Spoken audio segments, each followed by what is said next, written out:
Hi, this is Chef Art Smith, right here from Homecoming, and we're at the Run, Eat, Drink podcast. Okay, all you runners out there, I used to be a runner, ran 2 marathons, and a bunch of, what do you think, half ones, what do you call them? Half marathons, Half marathons, whatever. 5K, 10K. Keep running, keep eating. Thank you.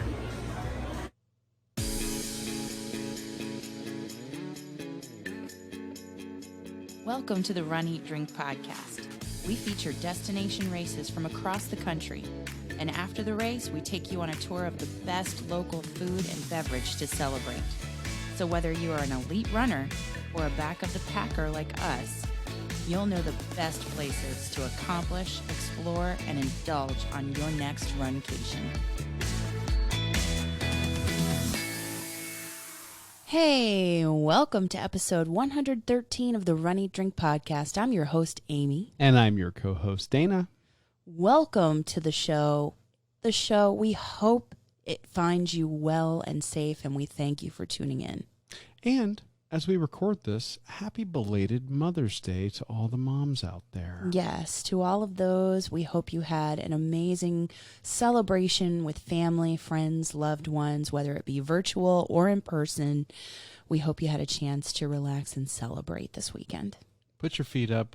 Let everybody else take care of you for a change. Yeah. Well, on this week's episode, we have a lot coming at people. We do. We are finishing our 60K Gauntlet challenge this week. Mm-hmm. We are talking some amazing breakfast for a change. Yeah, we've covered some breakfast spots, but we don't do it all the time. We don't do it enough. Yeah. I think we need to do more breakfast segments. So that is an amazing local spot coming up, Perk and Brew. And finally, we have our friend, Paul, our friend and our cocktail wizard. Guru, mad Yes. scientist. He is going to join us again for yet another pair of Infinity Stone cocktails. Yeah, this rounds out the Infinity Stone cocktails. He's been kind enough to create these original creations just for the Run, Eat, Drink podcast, and we've had a chance to sample them. Tasty. As he walks us through them. So I'm looking forward to that. Yes. And then at the end, don't hit the fast forward button. Don't skip to the next podcast. At the end, we have some special announcements for you guys about the show and some stuff that is going to be coming up for us. Yeah, so stay tuned for that. So let's talk running. Let's talk the last 2 10Ks in the Gauntlet Challenge, the 60K Challenge. How did the last 2 go for you? I did them all at once. Ooh, okay. Because Jeff Galloway is my e-coach, as we all know. If you're a long-time listener, if you're a first-time listener, Jeff Galloway is America's coach, founder of the Run, Walk, Run method. This weekend, he wanted me to complete a long run of 12 miles on the schedule. So I decided to put the 2 10Ks together, and then I thought, well, if you come this far. So it ended up being a half marathon. Rock star. Yeah. So, but I broke it up. So, and I was inspired by some of your experiments. I walked the first 5K, and then I did a 5K of 5:55. Okay. And then I walked intermittently. I walked for a couple of miles, and then for the final 5K, I did a 10:50. And what were your thoughts on doing these new intervals? Because these are not normal intervals for you. No, 5:55 sometimes I'll do just to get kind of cadence going and warm up maybe in 1 or 2 speed drills during the week. But 10:50 I don't do often. So the 5:55 actually improved over my first 5K walking in this whole half marathon by about 8 or 9 minutes. Fantastic. And then the 5K where I did the 10:50 improved upon that, getting me under an hour for that 5K. Look at you. Yeah. All So right. I know that's kind of, I don't know, I'm jumping around a lot in that half marathon distance, but that gave you some freedom to play. yeah, I mean, I think that a virtual race where you don't have the clock running and balloon ladies behind you and roads that need to open and things like that, that gives you a special bonus to be able to play with some run, walk, run intervals and kind of find what works for you in your training. So how'd it go for you? Well, it would have gone a lot better if my lazy butt could have gotten up early like I had planned to on either day. But on my... You're not lazy. Well, I was playing with intervals a lot. So for the Time Stone 10K, I came in at an hour, 20 minutes, 50 seconds. And I broke it into 2 5Ks. The first 5K, I ran a 20-second run, a 60-second walk. So that was a 1-to-3 ratio. And that I did the first 5K in 42 minutes, 15 seconds. Nice. Not bad. And then I got a little more aggressive, and I did a 10-20 for the second leg of that run. And that's 10 seconds running, 20 seconds walking. That got it down to 40 minutes, 35 seconds. So wow. Total time was 1 hour, 20 minutes, 50 seconds, or a average of a 13-minute, 20-second per mile. And that dropped, or I came in 6 minutes and 16 seconds under my previous run. But how did it feel? That one, it felt fine, but I was definitely tired at the end. The day that I was on the struggle bus was, as we were recording this episode on Monday night, was yesterday when I did my Soulstone 10K, my last run of this series. I got up early. The weather report said it was going to be raining. It maybe drizzled a little bit, but every time I looked at the app, it's like, it's going to start raining in 30 minutes. It's going to start raining in 30 minutes. So I kept putting it off and putting it off. Long story short, I didn't do this run until about 6:30 last night. And I was like, I wasted the whole day. So I said, my motivation shot. The weather's kind of blah here in Florida yesterday, and I just wasn't really feeling it, but I wanted to get it done. So I said, what can I do to kind of glean learn something from this race series? So I said, well, what if I go back to my first interval that I did and see if there's any improvement? So that's what I did. I did a 5:55 yesterday. That way you could compare apples to apples, so to An speak. apples to apples comparison. Yeah. And as a result of all of this running I've been doing over the last 3 weeks, my time improved from 1 hour, 35 minutes and 9 seconds doing a 5:55 to an hour, 33:45. So what's that? A minute 24 seconds. Nice. Is what I shaved off just in the improvement that I got from the training that I've been doing over 3 weeks. And that's at a super conservative 5:55. Yeah, So, but it's good you saw growth. and doing that and just kind of seeing, what kind of gains can you get from doing even small intervals like that. And I think that the challenge, the Gauntlet challenge and earning all these stones kind of kept your commitment to training consistent. Like, I've got to get out there. I've got to get it done. I've got to go. And that's what I like about virtual races. It also doesn't hurt to have a weekly podcast where you have to have your races done. So that's a great way to keep yourself on track, folks. Start your own show. Accountability. There you go. Podcast as accountability. So I am super proud of the work that we put into this. You, looking at your times here, you had a lot of improvement over 3 weeks. So I think that's something to be really proud of. And the medal is awesome. Yes, the heft and the creativity with the stones as magnets that affix to the whole the Infinity Gauntlet hand that's on the medal. Awesome. That glove, it's so great, and I can't wait to do another challenge from Metal Chasers. Well, and we're going to have that opportunity because we did sign up for their 5K challenge, which is the Tony Stark version of we're on the waiting list. Well, we're on the waiting list. We're on the waiting list. But we're not. It's in high demand. But that's true. It is. Because it's a neat looking medal. I know, it's so cool. I hope we get in this time, this round. They have it's good for them because their challenges are in high demand. Yes. So They make quality medals, unique designs. It's your race at your pace, and we're doing a challenge, but there are just fun runs there that you can do as a part of the Metal Chasers website. And these bibs they gave us are super high quality. They feel great. They look great. They're just really pretty. Great value for the money if you are into a virtual run.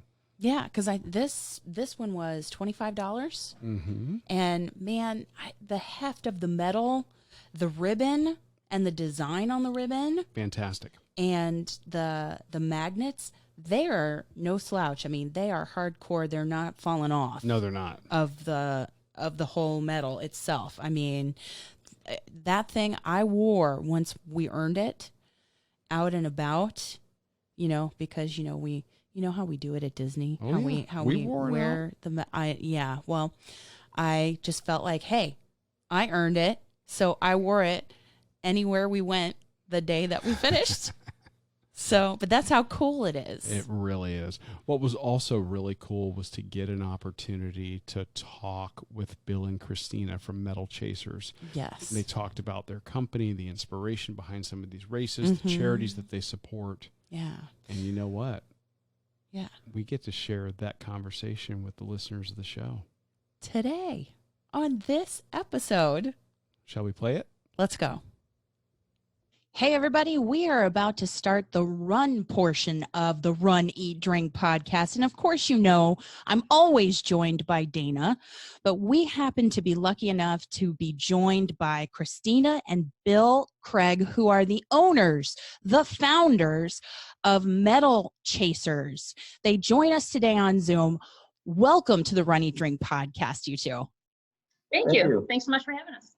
Thank you for taking the time to talk with us. We have to say, well, I mean, I'm doing all the talking right now. I'm just waving my bling in the camera. You're waving. Yes, this is one of the medals. This is one of the medals that captured our attention from Metal Chasers because, we're big Marvel geeks. Maybe just a little. I mean, yeah. And and clearly we have, along with other runners in our community, have had to combat the challenge of the COVID-19 and a lot of races being canceled. And so we were so lucky to find this challenge. And we just first want to say thank you. Really. Sure. Have you had a lot of response to this 60K Gauntlet challenge? Yeah, we have. It's picked up because of COVID, but even before that, it was pretty busy. It's definitely one of our best events. And Metal Chasers, like where and how did you come up with the idea for this? I have to let him speak to this because it was his baby. we actually weren't Metal Chasers in the beginning. We started off as a local running club. We were doing live 5K events with the option to do virtual. But the group runs got to be a little bit too much, so we decided to focus a little more on the virtual side. We both have careers, so we're it's working just the on two of us. It got too hectic, and there's a lot of responsibility when you're out running live races. So we decided to just focus on virtual, and then from there we ended up changing the name to Metal Chasers from One for Buffalo to kind of broaden our reach.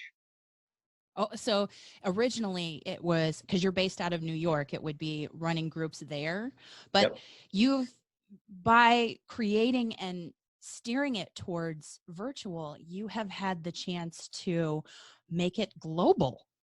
Yeah, we have. Yeah, and I imagine you have from everywhere. Everywhere. I mean, across the world. And what I love on your website is the my race, my pace philosophy, because anybody can do it. And that's something that we say a lot here on the show, because we cater to the back of the pack and the middle of the pack, basically the part of the big race events that kind of gets forgotten about. And, we're big believers in that, running your race at your pace and then just enjoying the experience. Can you talk a little bit about your how that came to be for you guys? Well, neither one of us have been very fast runners, and I use that term loosely because I don't even like saying that. Everyone has their own pace. I mean, I got my RRCA run coaching certification back in 2016, and I that's one of the things we grabbed onto, was that you have to know how to find the pace that's right for you to help avoid injury. So that's something that I was really big on, and that I wanted to make sure medal chasers pushed as well, that you're not out there competing against everyone else, you're competing against yourself. This should be something that you want to do for you, whether you're running, walking, taking walk breaks, riding your bike, get your miles on your bike. For us, it was all about activity. We have 2 children as well, and we're a very active family, and we just want to promote a healthy lifestyle regardless of how fast you run. Really. And I'm sure that you've heard some amazing stories from some people who have submitted their times and have finished some races on your site. Do you have any that come to mind? Boy, one of the events that has always touched us since we started doing it was the Forever in My Heart event, which is miscarriage and infant loss awareness. Mm. The stories that we get from people are heartbreaking, but they always end it with saying how much the race helped them, heal, even if it was just a little bit. So that event's always been special for us. It has personal meaning for us as well. We suffered a miscarriage, so that was one of the reasons we wanted to host that event. And the organization it benefits is very near and dear to us. It's a local, very small local organization here in Buffalo in Western New York. And she reached out to us, and the people she works with and the things she does are amazing. And the fact that they can get out and talk about it, and that was really important to us too, is it helped them talk about it. So it wasn't just a run, it wasn't just a race, it was more emotional. And they did the run or the walk, however they chose to do it, as a way to mentally talk about it and handle it. So that always comes to mind for sure. It's a healing event. Yes. Mm-hmm. Yes. And supports a great organization. Yes.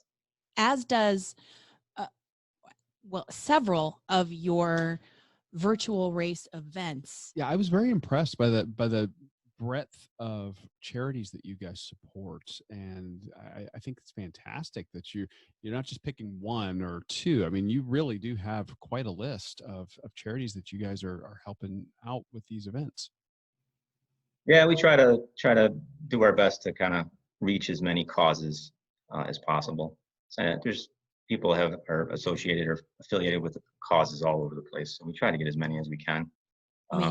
Animal shelters, there's a diabetes virtual race, there's no end to that. And the one that we're running is supporting the Pinky Swear Foundation, which supports families going through childhood cancer, fighting that battle. So, I mean, it's such a wide variety. But you also have what you call just for fun races. Can you talk a little bit about those? Yeah, the Just for Fun races, we put those together. We don't necessarily select a charity right away. One of the hardest things about doing a charity event is the paperwork involved with setting it up with the charity. It can be quite time consuming depending on how responsive the charities are.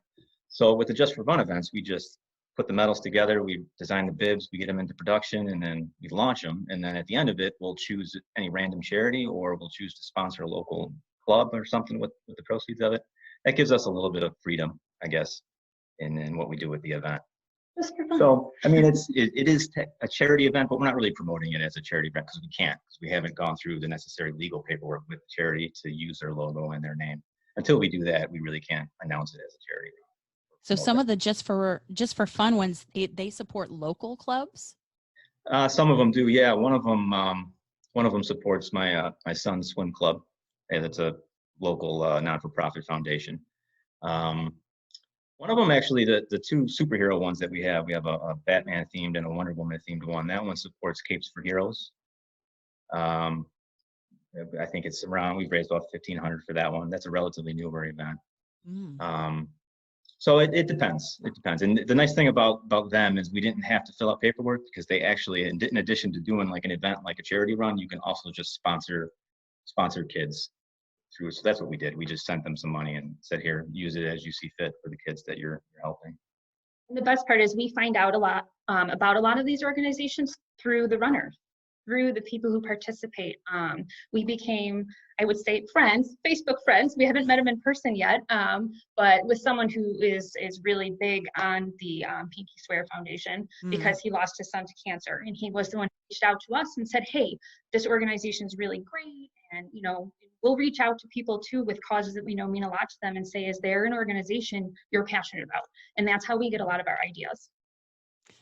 And speaking of how you get your ideas, just as important would be the unique bibs and metal combinations that you come up with. How do you do that? That's all. I don't know. It's like a lightning strike, I guess. Well, if we're talking about the Infinity Gauntlet, I actually sat on that idea for quite some time. Really?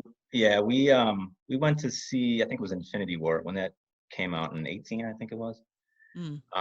At the end of it, I had thought about the Gauntlet during that movie. I'm like, oh, it'd be really cool if we had a run event where the gems would be like a distance and you'd magnetically connect them. But I sat on it because I wanted to see how Endgame was going to play out. Is it going to work? Is it not going to work? So, but once Endgame came out, we actually changed the idea. Instead of doing the Thanos Gauntlet, we did the Tony Stark Gauntlet first. Ooh. And it exploded like you wouldn't believe. We believe it. We're on the waiting list. We're on the waiting list for that one. So, we sold out of the first round, ordered another round, and then while that other round was going on, we decided to do the 10K one, the Thanos Gauntlet. So that was actually the second version of the Gauntlet. We've been out of the Tony Stark medal it's been a little while. But it's coming back. Like, according to your website, it's coming back. It is. We got another, COVID-19 has kind of slowed down production and shipment, so we're a little behind on some of our races, but that one is expected, small amounts coming in the middle of May and then another amount in June. So hopefully we'll be able to meet the wait list. Well, we're very excited for that one. We Yes. may own both of those gauntlets, the big toy Marvel Awesome. collector items, and yeah, it's kind of bad. I'm not gonna lie. In fact, back behind us, there's a small Infinity Gauntlet lamp, a Captain America mask I wore to race once. Oh yeah, when Disney was still doing the hero themed races, and an Ant-Man helmet. I'm a big Captain America fan. Yeah. Like I'm wearing one of the T-shirts from one of the Run Disney races that was out in California, and cool. I will tell you, we feel like this will help us complete our Infinity Gauntlet and support a great cause. So we are so excited to have found Metal Chasers because they had the races for 3 years out there in California and Run Disney. And so they did an Infinity Gauntlet and they did a stone on the back. And they had planned to do all 6. But then right in the middle of it, they stopped. And other issues with Anaheim city government, but they should have hired you to design their medal. These medals are, aside from being unique, they're gorgeous, and I could beat somebody with this thing. It's hefty, it's quality. I mean, that is something. I'm one of those people. I'll get into a lot of running groups, and we discuss the should you do virtuals or not? I am one of those people. I am externally and extrinsically motivated. Mm-hmm. I love a T-shirt and a medal and a bib, and the fact that your medals are awesome. Yeah. The bibs are not. They're that tear resistant material. Thank you for making them that way. We've gotten a couple of virtuals that didn't have those. They were, or worse yet, they send you a PDF and say print it. And they stand up to the 6 races that you got to complete for this thing. No. So we've done a couple of other virtuals through other companies. Yeah, we never liked the print yourself kind of thing. We've always decided we got to make sure we're supplying bibs. I mean, we use 2 different kinds of paper. We use the paper tiger, which is what you guys receive for the Gauntlet, and then on occasion we'll have to use Tyvek if the paper tiger is not available. Tyvek is what you typically get at a race. Right. Well, these are fantastic, and the like I said, they're unique, they're pretty and quality. I mean, the people who sign up are getting really good value for the money. Yeah, so you're getting good value. You have a motivation, an extrinsic motivation, like you said. And you can support charity, or you can run your race at your pace just for the fun of it. Yeah. And as a family even. So all of those things, but then you also have a social support component, social media support component. You have a private Facebook group. We do. Yeah. We started that. First, we started the page. And once that got going, that was actually Bill's idea. He said, we should do a group because there's so many out there, and we'll see how it goes. So we started the group, Metal Chasers, My Race, My Pace. And that just took off. People they want to talk about it. They want to share. They want to ask advice. They want to, how was your run today? Well, how would you do this? And it just turned into a place to share those experiences. And I know I enjoy it. I'm a social person, so I do a lot of the social media. A lot of the comments you see come from me. He does comment once in a while, but I do a lot of that, and I enjoy it. I have fun with it. I try to share motivating, quotes and comments and and asking, and it's great. I know I thrive on that too, not just wanting that, motivation, but that social aspect. I'm a huge extrovert, so that part of it is really a lot of fun for me. And we also see it on Instagram and on Twitter that when people go to the website, they don't have to submit their finish times necessarily, but some people who have submitted pictures and that we see you celebrating them on social media, and it has given us a chance to connect to people and to meet people that we wouldn't normally have met and form bonds that way. Yes, it's a lot of, and the same thing, like I said, we've made so many friends, just through the wonderful running community. I keep saying that though. We didn't start running till 2013. We were adults when we started running, and I was blown away right away by the running community and just how supportive the running community is. Whether you're at a live race or you're sharing on social media, it's great. Isn't it crazy that some of your biggest supporters can be people that you've never met in person? Yep. I've commented that many times. Yeah. Many times. People will post virtual race signs. They will repost and celebrate, and just, Can I share a quick story on that? Yes. Please, yeah. Our very first full marathon we ran in October of 2016 in Detroit. It was very special to us. We ran it with my dad's cousin who we lost his wife to breast cancer, and they were actually our running mentors and got us into running, but we never got to run with her. So he talked us into running a full marathon, and that's the one we signed up for to go run with him. Well, I don't know if you know the course at all, but it goes into Canada. It goes over the Ambassador Bridge. It goes over the Ambassador Bridge into Canada, and it comes back through the Underwater Mile Bridge. Oh, it's an amazing course. Well, This is the Detroit Marathon now. Yeah. Okay. Detroit International Full Marathon. We're actually running the half, hopefully, this year, if we can still run. But we had a friend, a follower, who we had met through Instagram, who lived in Canada. She went out on the course and stood on the course on the Canadian side, told us where she was going to be with a big, huge sign to cheer us. I was like, I'm teary-eyed thinking about it. We actually stopped and took a picture with her on the course because I was like, oh my gosh, we had never met her in person. We only knew her through Instagram. And it was that's really so cool. It was a lot of fun. Yeah. And just the messages I get from people while I'm running marathons, or hey, good luck, you're out there. And it's so inspiring. So inspiring. Yeah, I've been blown away by it. We're like you. We're very late to the party when it comes to running. I think we might have started a little bit before you, but we were still adults and had no idea what the running community was all about until we got into it, and it's been so welcoming. Even though we're not like you said, fast runners. We're not, but that's okay. Yeah, we have shirts that say "I'm not slow. I'm making," and on the back it says "I'm making the most of my race entry fee." Yeah. So we wear that, and we know, the race entry fees are so reasonable for the virtuals that you all have, the challenges, or just the singular, like the 5K, the Hulk, or the COVID themed event that you all just announced. I love that one. Yeah. We have back and forth on that. Did you? No, you guys have such a great sense of humor on that. It's fantastic. The fact that there's a toilet paper icon is perfect. And everybody is socially distanced. It's fantastic. We tried to think of all the things that this time has brought us. So virtual runs, toilet paper, hand sanitizer, mask. All of it. Absolutely. If you could have added in day drinking and Zoom conferences, that would have like what symbols would that mean? Would have been perfect. I don't even know. So that one, I think you all just announced today. We just got an email notice. Yeah, we sent out an email about it to our subscribers. We haven't posted it on social media yet. That's coming tonight.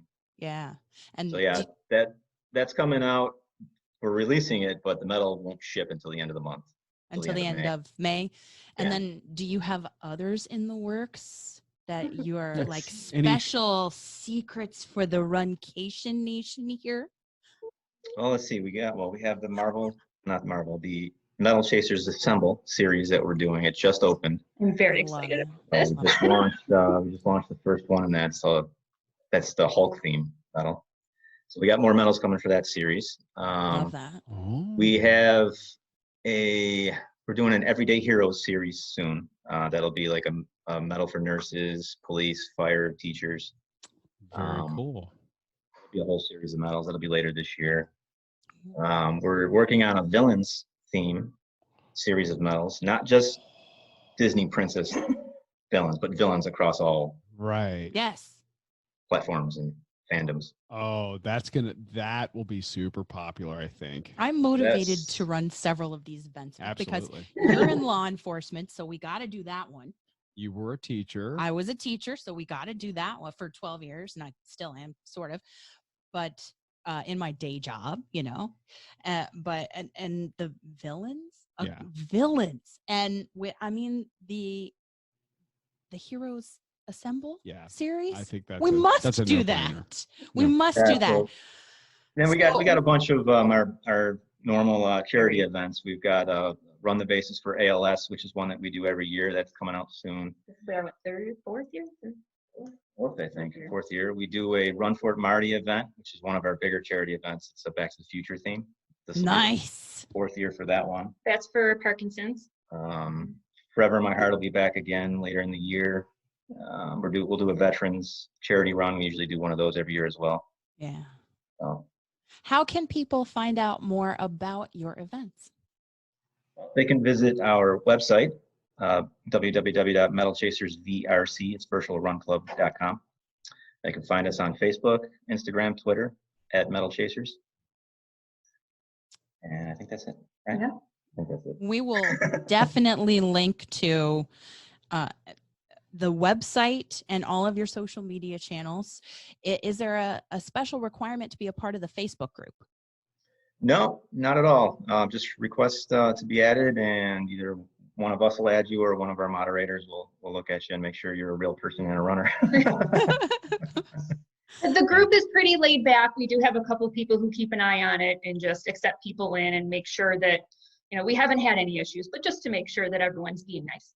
Yeah, the group is a great group. It's more than just, a Metal Chasers group. People post runs from all over the place. They post their daily workouts. So it's a pretty open group. It's not a big, we don't use it very much for advertising. So no, we don't get a lot of that. It is more just for support and motivation and inspiration. Encouragement. Yes, for sure. So we can't thank you enough. Bill and Kristina Craig from Metal Chasers, thank you so much for coming on the Run Eat Drink podcast. We look forward to completing this 60K and to get our hands on that Tony Stark. And apparently several others this year. I'm just several others, because you're giving all of us an opportunity to run our races at our paces and continue our running journeys despite the challenges we're having right now. Well, thank you so much for having us. We couldn't do this without all of you. Without the support of the running community and the people out there wanting to connect, we wouldn't be able to do that. So thank you, and thank you everyone out there. I can't wait to be at a race with them. I know. That one that they mentioned to us that runs into Canada. Oh yeah, the Detroit race. Yeah. Yes. Yeah. Or any race too. Any race, because Kristina, when she was, we did our interview via Zoom. Yes. And she was showing me that she was wearing her Star Wars Disney Star Wars shirt from last year. Mm-hmm. So I know they do Disney races. I certainly hope that Disney opens up, that we get Run Disney races back in that there or in Detroit or somewhere we have an opportunity to actually meet Bill and Kristina and really thank them for what they do for the running community.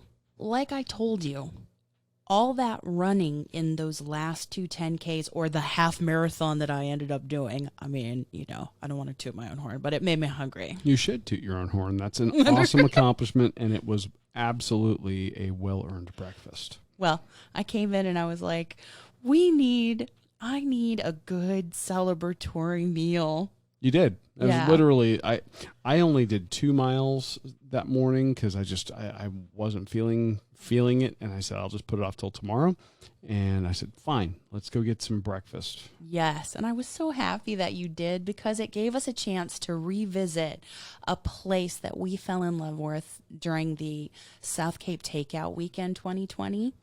Yeah, if you're following us on Instagram, you probably saw some amazing photos of breakfast from the spots. And this is a Cape Coral, it's in the middle of downtown Cape Coral. It's kind of a locals hangout. So if you're coming to town in Southwest Florida and you want to go where the locals go, this is one of those places. And get some pretty incredible breakfast food and also feel like you're on vacation. Yes. Because I feel like this week they have started to open up the restaurants a little bit again to 25% capacity, or if they have outdoor seating, the 6 feet apart rule. Mm-hmm. So I am so happy that we can bring a little love to a little breakfast spot. And I mean, just going into this restaurant and seeing the little benches that you can sit at, the counter where you can see the coffee being made. It's just a little spot. Yeah, it's pretty tiny. It would fit in our house for Yeah. sure.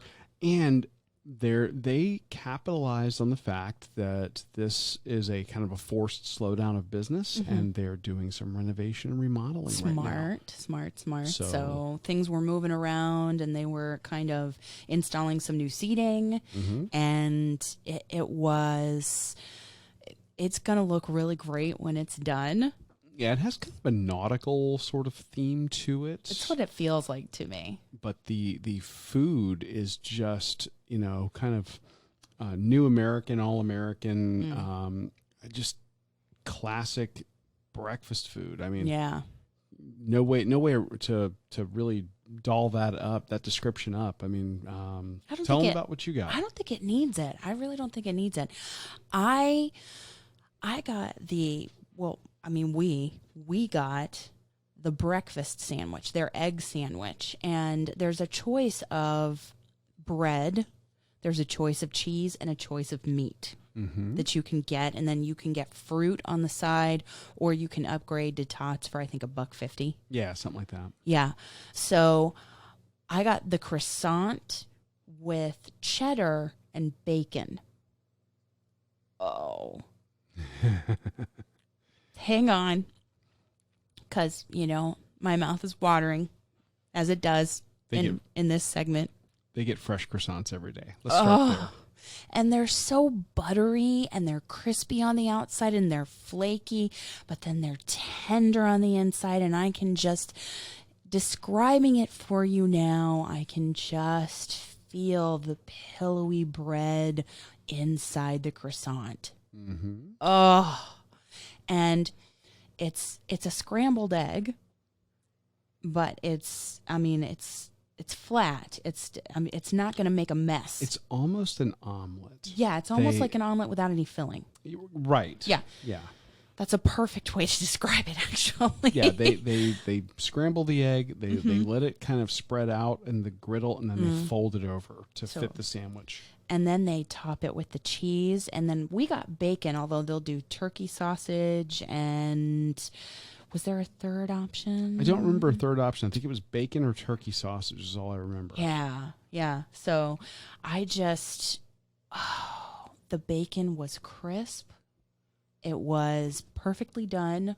It wasn't like flailing bacon. It was just nice, solid, crispy bacon to hold up with the eggs and the cheese. And it was thick cut bacon too. Yeah. There's such a huge difference texturally, and I think for the satisfaction factor of thick bacon versus thin bacon. I don't want your sad, flimsy, thin bacon. No, this was thick bacon that stood up to the eggs, stood up to the croissant. It was just buttery, salty, eggy breakfast goodness. Yeah. Warming your soul. And I went a slightly different direction. Oh, tell me. Tell us. Well, you saw it. I know. I did the breakfast sandwich, but instead of the croissant, I got a waffle. Fresh cooked waffle, fresh scrambled egg. I got the bacon, but then I went, instead of cheddar, I went pepper jack. You like that little bite of spice in that cheese. Little bite of spice. Don't you? What I forgot to ask for was some syrup. Yeah. That would have completed it. And I don't mean a lot, just a little, either a drizzle or just something I could dunk into. But that said, the waffle had a pillowy quality, which was great for sandwiches. It smelled great. Because you could do a waffle batter that would be too crispy. Or if you let it go too long. Yeah. And it wouldn't work for a sandwich. This worked for a sandwich, almost like they purpose made it. Yeah. Fantastic and huge. We can't really undersell this. I think it might have been It might have been 3 eggs. I don't know. It's it was a huge. lot. It was very filling. It was a brunch. Yes. Because you don't need lunch after this. And you can get stuff to go. Of course, now you can get to go from everywhere. But even normally, they do to go orders all the time. They have outdoor seating, which is right on Cape Coral Parkway, which lets you watch people walking by. They're jogging in the morning, walking their dogs, people driving by. Or you can grab it to go. Yeah. So there's plenty of options. I like little breakfast spots like that. I do Little too. local breakfast spots. And I'm sure that all of you have your own in your own different towns that it's the place where you like to go to have a cup of coffee and people watch and just enjoy some great local food. And Perk and Brew here in the Cape is that spot. And I'm glad you mentioned the coffee. Because they, of course, have regular drip brew coffee. They also have a full selection of espresso drinks. Oh, yeah. Perk and Brew, it is in their name. Of course. And they're just making just amazing beverages to go along with fresh cooked to order breakfast. Yeah. We just had the coffee itself, and it was warmed your soul good. You are so funny. After a run, you're like, I need a good meal and a warm cup of coffee. Yeah. And either that or a beer. Right. And like a good plate of nachos or something. Oh. But, yeah. But this weekend you were all about breakfast or brunch, I should say. Brunch. And I came and I woke up early enough so that I finished early enough so that it was still the brunch hour. Yeah. You know what I mean? And when it's the brunch hour and you've done all that good, fitness for yourself, you just got to have the good meal, Absolutely. And Perk and Brew gave us that, so. It's a fantastic spot. When you guys get back to traveling and you're thinking of coming down here to Southwest Florida, to the beaches of Sanibel, to Cape Coral, Fort Myers, Perk and Brew needs to be on your list of brunch or breakfast spots for you to take in and enjoy and eat where the locals eat. Absolutely. All right. Well, as we transition this week into our drink segment, we are once again joined by our friend and master distiller, Paul Cottrell. Paul, thank you for joining the Run Eat Drink podcast, man. That one, this podcast right here, this one. Look at that. He's I love repping it. the brand. Love it. Got the shirt and everything. Awesome. Well, as you know, Paul, for the last, this is now week 3, we have been working on this bad boy here. Oh And goodness. Somebody's got a finished one, I We're heard. both happy to report. Finished. medals. We right did here. it. We have all the stones, but We did there are it. still 2 cocktails, the Time Stone and the Soul Stone, that we have yet to get from you. So Oh. what do you have prepped and ready for us this week? So I thought it would be really fun to play with a cool concept on a super old school cocktail from the 60s called Resurrection, believe it or not. And its 2 main ingredients will be spiced rum, which I've got here. I've got an ounce of spiced rum. I also have a half ounce of triple sec in here. I think orange juice and spiced rum, or orange and spiced rum, play really well together. And then, of course, the star of the show being melon liqueur, right? This is a very popular French liqueur. Pop quiz: what flavor of melon is melon liqueur? Honeydew? Is that false? Close enough. Muskmelon, Japanese winter melon, honeydew or cantaloupe and Japanese winter melon fall under the same category of melons called muskmelons. And they're known for their ripening techniques, right? They all look the same, but if you look at the top where they all grow on the plant, when it turns green, that's when it's ripe. So that's why melon liqueurs are green. Hence the color. Okay. Right. So let's build a drink here, right? So absolutely. We're gonna spiced rum, triple sec. The triple sec here, not necessary. I like the way that spiced rum and orange plays. We've got an ounce and a half.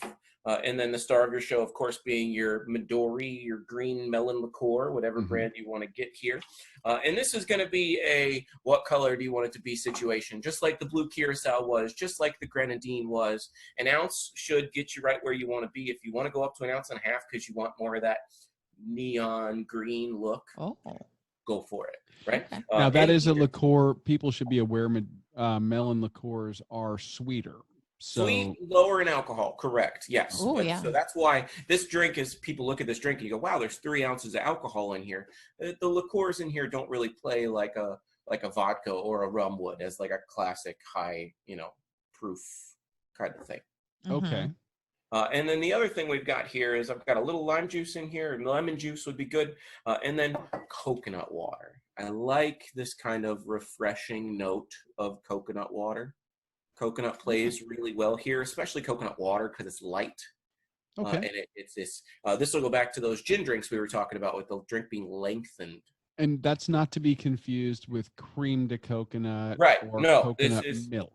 This is when you break the coconut open, the stuff on the inside is coconut water. And the stuff in prepackaged in the store is fine. It's you're not going to get anything crazy about it. Okay. But that's it, guys. That's the drink. We're going to let the melon kind of shine here and kind of play the starring role that we're asking it to play.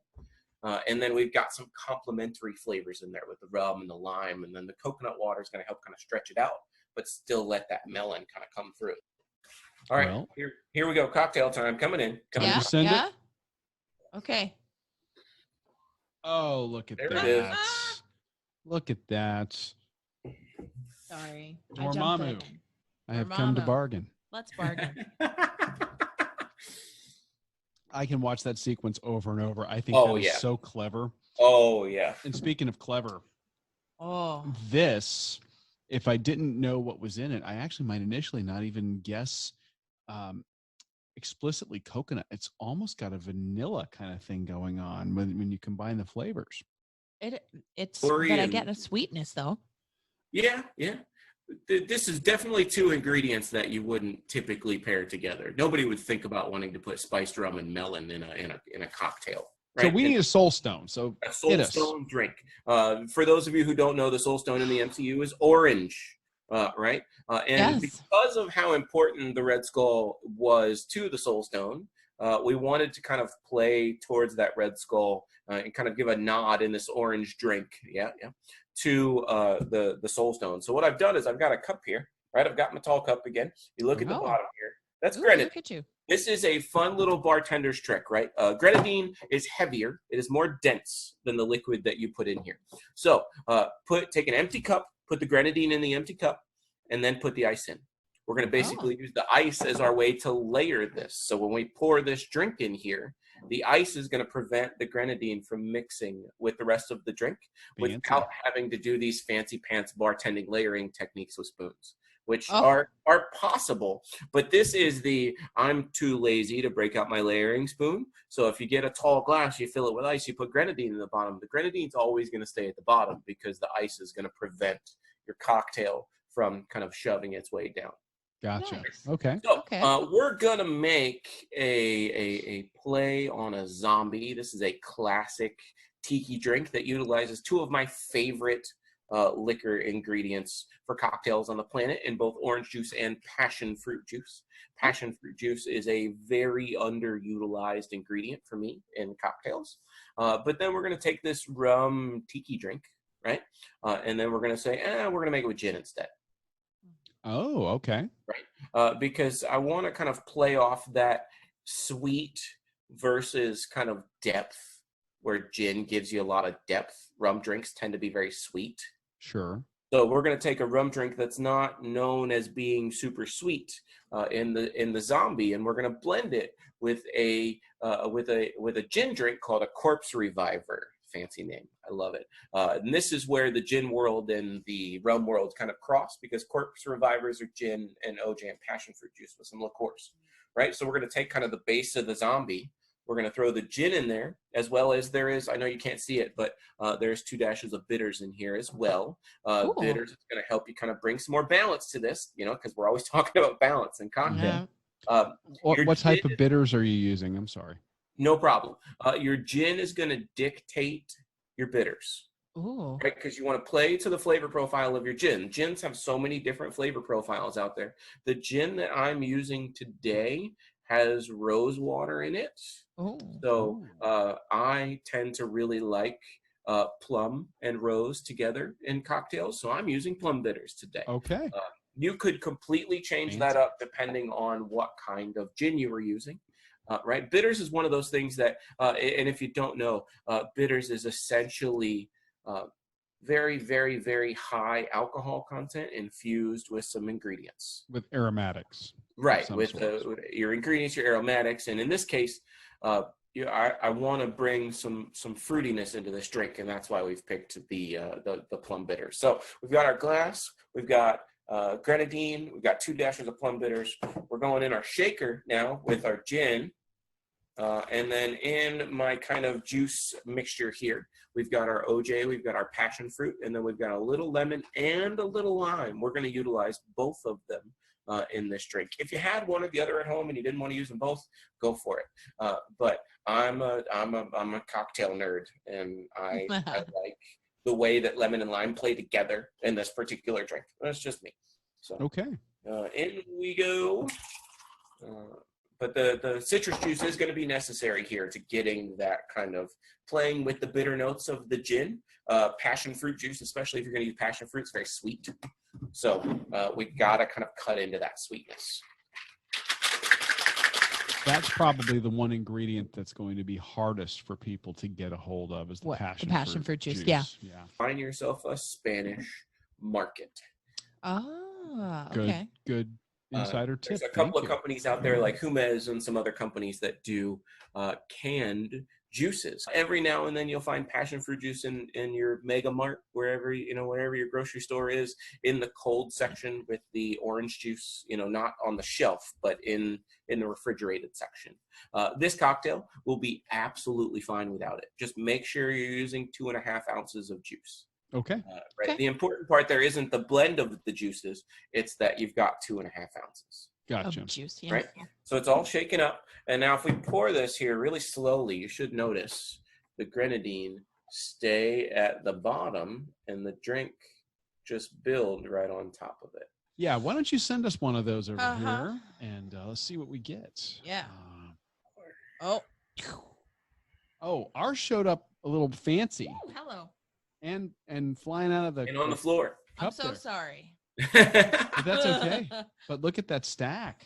Beautiful. Gorgeous. You got that nice clean line in there. You killed it. Now, I think that the version you sent us over here had Hendrick's gin and Angostura bitters. Yes. Ooh, okay, yeah. But again, I like your play there. Hendrick's gin tends to be a little more citrus forward, so you don't need kind of the citrusy notes.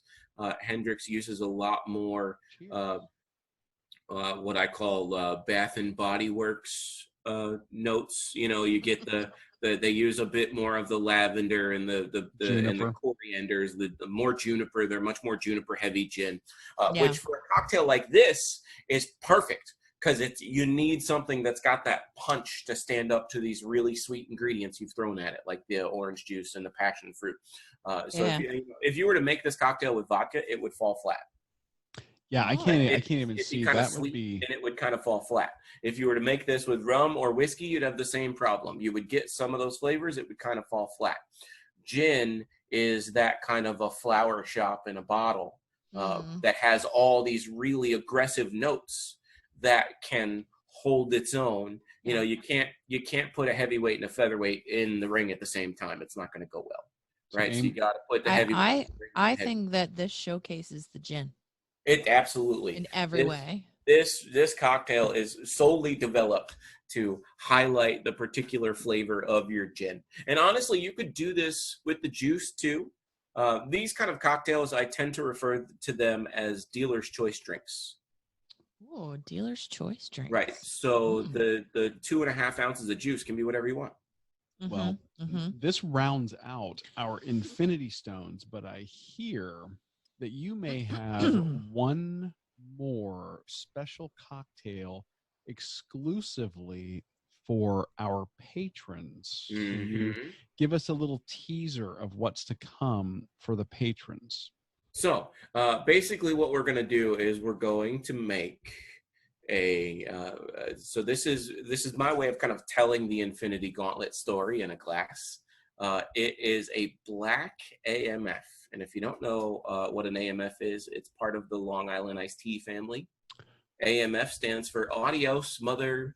Oh, okay. Yes. And it is the Japanese version of the Long Island. And basically, we're going to make 6 shots, and then we're going to combine those 6 shots into drinks and combine more drinks into those drinks. And at the end, we're going to end up with this really kind of liquor-heavy drink that surprisingly drinks very well on its own. Wow. It packs a punch. It's going to pack a punch. I'll bring the actual Infinity Gauntlet in here for that one. So, if you will. I'm excited for that. That is going to be so much fun. Yes. And I think that our patrons, as something specifically for them to be able to enjoy it, and really to complete the series of videos that they are getting to see is going to be just fantastic. So I like it because it kind of tells a story in the way that you build it. You're going to get introduced to all 6 stones during the creation of the drink, and then when it's all said and done, you're going to have a really cool drink in the end. Awesome. Well, we're excited. We're going to record that next week, and we will have that up in the patron feed exclusively. So you'll check out click the link and support the show to become a patron. And you can do that either through Patreon, or if you are in the Podbean ecosystem, you can become a patron right in Podbean as well. And that's going to be, you're going to see it right there. So we can't thank you enough, Paul, for taking us through all 6 Infinity Stones. That's been amazing, and we're looking very forward to the Infinity Gauntlet cocktail next week. We look forward to the Infinity Gauntlet cocktail. Thank you, Paul. Anytime, guys. Anytime. He is amazing. Paul is amazing. I'm a little afraid, like you're afraid of the power of the Infinity Gauntlet. Oh, absolutely. It's cosmic power. I'm a little afraid. I'm a little excited to see what he has in terms of telling the story of the Infinity Gauntlet through cocktails. Yeah, he is very excited about this, and we know Paul pretty well, and when we see him get this excited, it gets us excited. Yeah. But I'm right there with you. I'm a little bit nervous because this thing sounds like it's going to be powerful, incredibly powerful. Yeah, I'm excited though to see, and just to see how it all goes. I only wish I knew half of what he knows about cocktails and half of what you both know about the Marvel universe. Well, I mean, he and I we've been joking back and forth about even doing like some after, like Run Eat Drink podcast after hours stuff about, just talking nerd stuff. Oh, and, gosh. Who knows? It would could be happen. fun. It would be a lot of fun To see you guys do that. And he's fantastic. But this drink is going to be something else. Oh, and yeah. I am super excited. Can't wait. But in announcing that that drink, and by the way, the other 6 drinks that he made, which were all delicious. Oh my goodness. Gorgeous to look at. And tasty. So yeah, we kind of spoiled one of the announcements, but we're going to come back to that one because we have a couple of really big announcements for the show and for the members of the Runcation Nation out there. Yes. Why don't you start us off? Well, yes. I mean, next week it is a training week. We're going to feature a recipe out of the Hellspan solution. We're going to flash back to Expedition Roasters and not feature coffee, but feature some tea from them. So stay tuned for that next week. But this announcement is huge. It's gigantic, I think, because we have registered, and I use that word, we, not I, we have registered for the Walt Disney World Marathon 2021. So we will begin the journey together.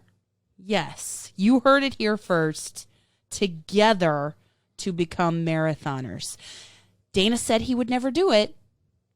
Why don't you tell them how I got you to do it? I'm sitting here shaking my head as we're recording this because I got suckered into it by my lovely co-host here and her new BFF, celebrity chef Art Smith, who said, let's run it together.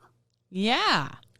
Lo and behold, next thing you know, she's swapping text messages with him and planning for us to run this don't get it right now. Full marathon. Yep. Together. You're head in the game, man. I have been suckered into the Disney 2021 marathon by Aimee and Chef Art Smith of Food Network, of Homecoming. You heard Chef him at Art the top of the Homecoming. show. You heard him at the top of the show. And that was recorded back this past summer. His little teaser at the top of the show was recorded when Homecoming was still open and they were celebrating the anniversary of their restaurant. Yeah. And we did that on purpose to come full circle here at the end to tell you we got an opportunity to chat with Chef Art Smith. And we will share that conversation with you in an upcoming episode. Yes. At the end of that conversation, he said, let's run it together. And Dana said, maybe without even thinking. Oh, definitely without thinking. I'll do it too. If Chef Art Smith's going to run it with us, I'll run it too, I think is exactly what I said. So then registration day for annual pass holders came out, and I texted Art Smith and I said, hey, were you sure? Are you serious? Here's what we want to do. All right, do you want to do it? And he's like, yes, sounds great. I got to go run. He was literally heading out for his run. He was in the middle of a run when I texted him, I think. And so I hit the registration button for us, and we're in. Now, I am to understand that this also means that we're going to be checking in with Amy's new BFF, Chef Art Smith, over the next several weeks and months, talking Yes. about how training is coming along and just, tips on life and maybe some stuff from the kitchen and whatever the case may be. But yeah, Art Smith, friend of the show, and now running buddy. Yay! I can't believe it. So the big news is you're all thinking the big news is they're partnering with this world famous chef. The big news is Dana got suckered into doing a marathon. He said he'd never do it. I did say I'd never do it. He says he's going to train for it. Never say never. And we'll become marathoners together. But wait, there's more. You mean there's more? There is more. Yeah, okay. I act like I'm kidding. Like I don't know what's coming, but I do. This is kind of a big one for us, and it's something that we've been working on for almost a year. That is true. We started working on this back during the last Podfest Expo. Which was not this past March, but the March of 2019. Yes. Right? That's correct. Yeah. So we have been trying to figure out ways that we could bring even more in-depth content to the members of the Runcation Nation. We want to be respectful of everybody's time. The episodes, we try to keep them to about an hour. We've converted over to audio because most people take our podcast on the go. Right. And on their commutes as they drive to work or on their short runs, long runs, what have you. Yeah. But we started our roots in podcasting began as video. That is so true. If you go back in our feed, then we still have the occasional video episode from time to time. We do. Yeah. And there's just so much that we do when we go to a city or a town and we run a race and we get interviews with restaurateurs, with distillers and brewers and charity representatives and race organizers. And so much of that gets on the cutting room floor.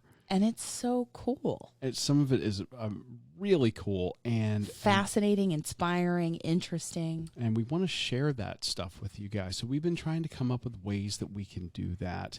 So what we came up with about a year ago, we started looking at putting together a patron program through Patreon and also through, if you are a Podbean user, through Podbean's own patron program. And we started it. And we started putting it together, and then life got in the way. Of course. And then one day I think at the end of February, out of the blue, I get an email that says, you have a patron. Ding. And I was like, what? And lo and behold, a friend of the show and who has become friend of ours, James Gray. Yes. Sent us a note and said someone ought to buy the donuts and coffee for you guys. And he decided to jump on our Patreon.